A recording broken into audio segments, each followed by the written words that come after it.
Hi everyone, Comic Mike here with another video, and today we're going to look at some horror comics. Most of them are from independent companies. These I picked them up. They're all titles that I had never heard of until I found them and I saw them and I had to buy them. They're really, really cool covers. So first we're going to take a look at Tipper Gore's Comics and Stories by Revolutionary Comics. This one is from 1989, ran 5 issues, cover by Lyndall Ferguson. Now, what attracted me to this one is a guy on a TV with a severed arm. Uh, I never heard of this title. This is from 1989. I was collecting comics back then, and I was buying like new from the right off the rack, and I don't never remember ever seeing that particular title. It's for mature readers. Maybe that's why like it wasn't with the regular comics at the time. But it does have a really nice cover and has a really cool back cover. And look at that.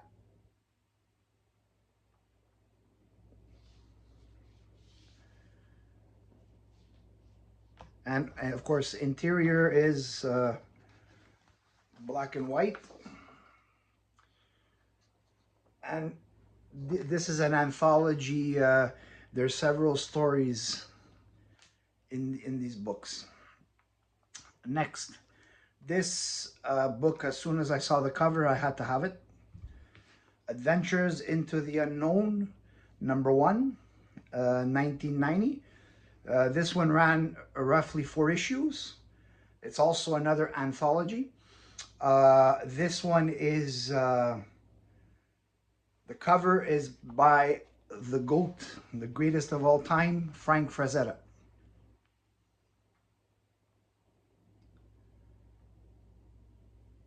I mean, you can't get anybody that does a cover like Frank Frazetta.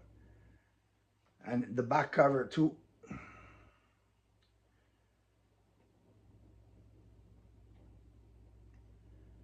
Now, Frank Frazetta, you can't really call him a comic book artist because he did comics, magazines, posters, movie posters. He did uh, albums, record albums, covers.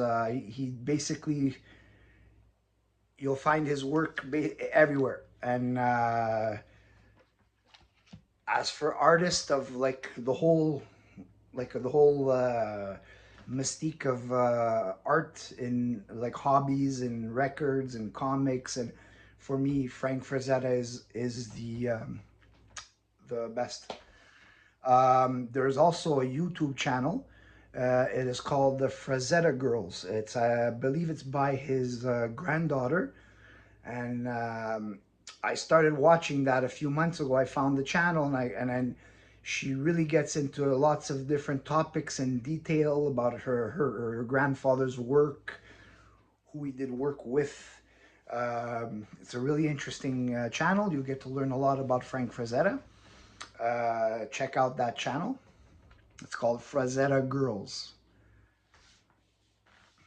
And next we have Halloween Terror, um, another anthology. There's 5 stories. This one is from, I believe, 1990 also.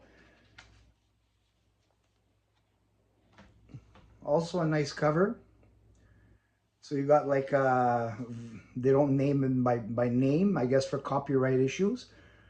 Looks like Vampirella and Dracula, Mummy, Frankenstein, and Wolfman. Really nice, really nice cover.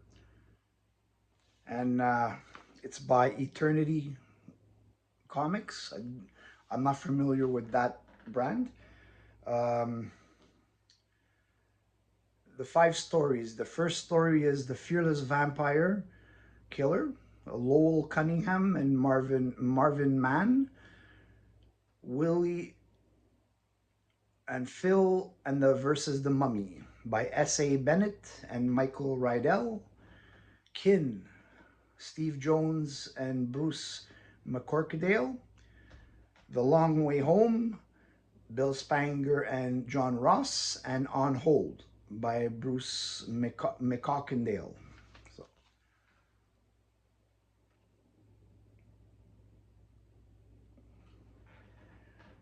and the back cover is another, I guess, a promotion for another comic title, The Trouble with Girls.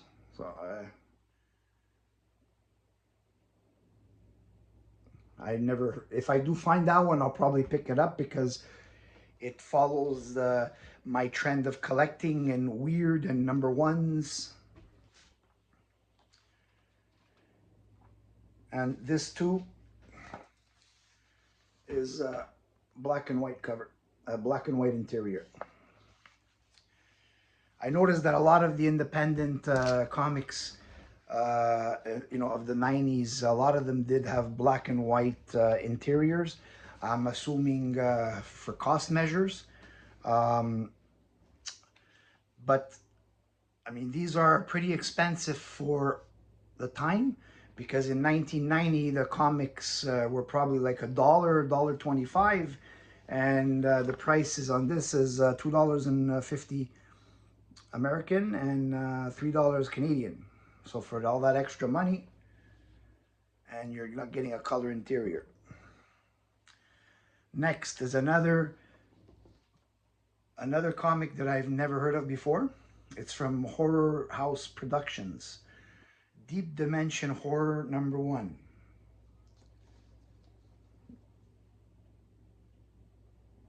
Another really, really nice cover. Now, Deep Dimension is covered by Bill Black. These are reprinted stories from Pre-Code Horror by American Comics Group. But the difference is that the interior is black and white, and the originals would have been in color.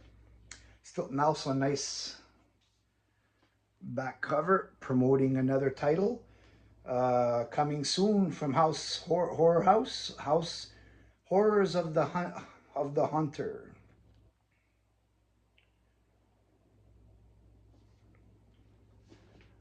Really nice cover, and this one also was really inexpensive.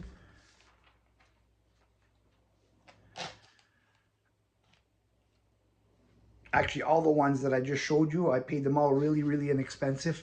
You know, they're not high value books, but they're just really cool. Like if you're into collecting horror comics, uh, these aren't Bronze Age, they're Copper Age, but they're still really, really, really cool.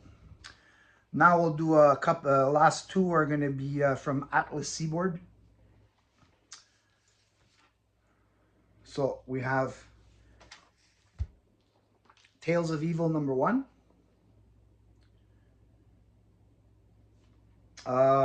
This one ran 3 issues.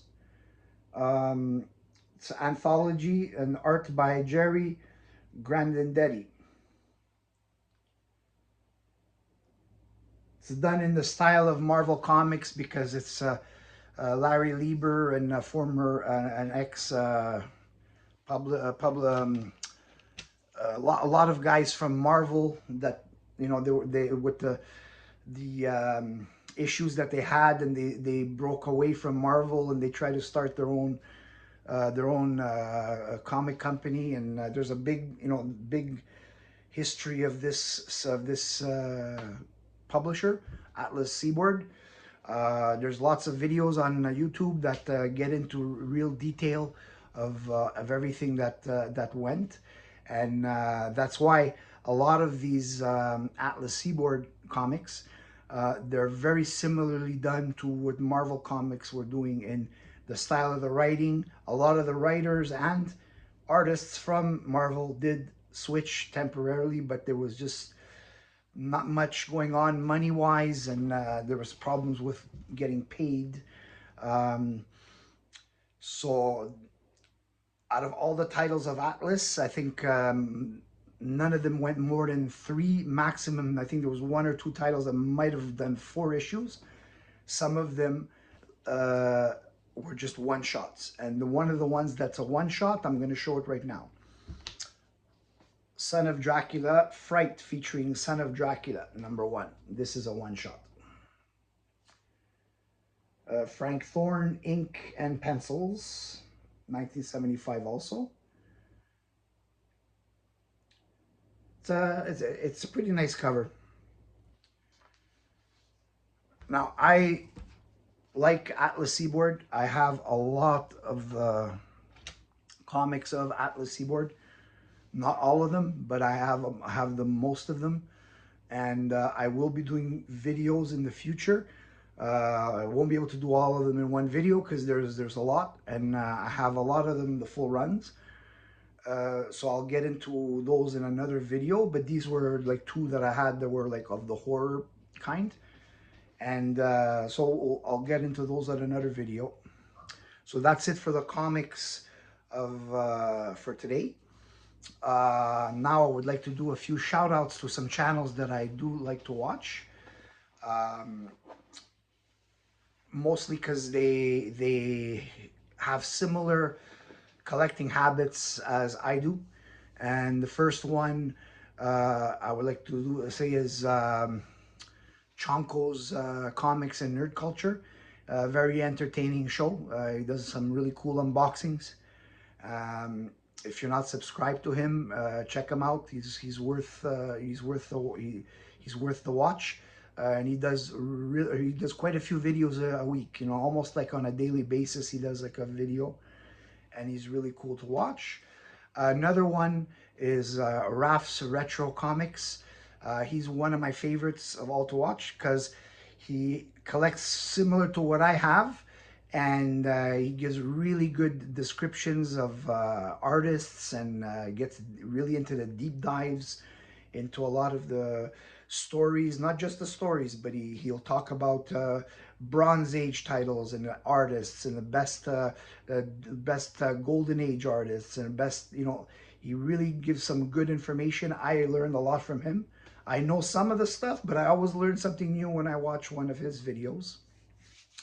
Another one is Matt Likes Comics. My friend Matt, another fellow Canadian, also Raf, fellow Canadian.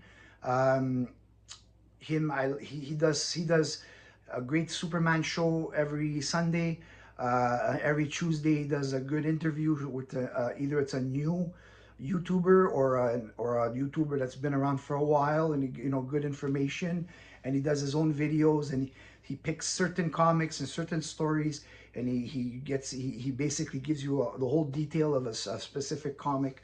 Really good guy, nice guy, and you can tell he really loves comics.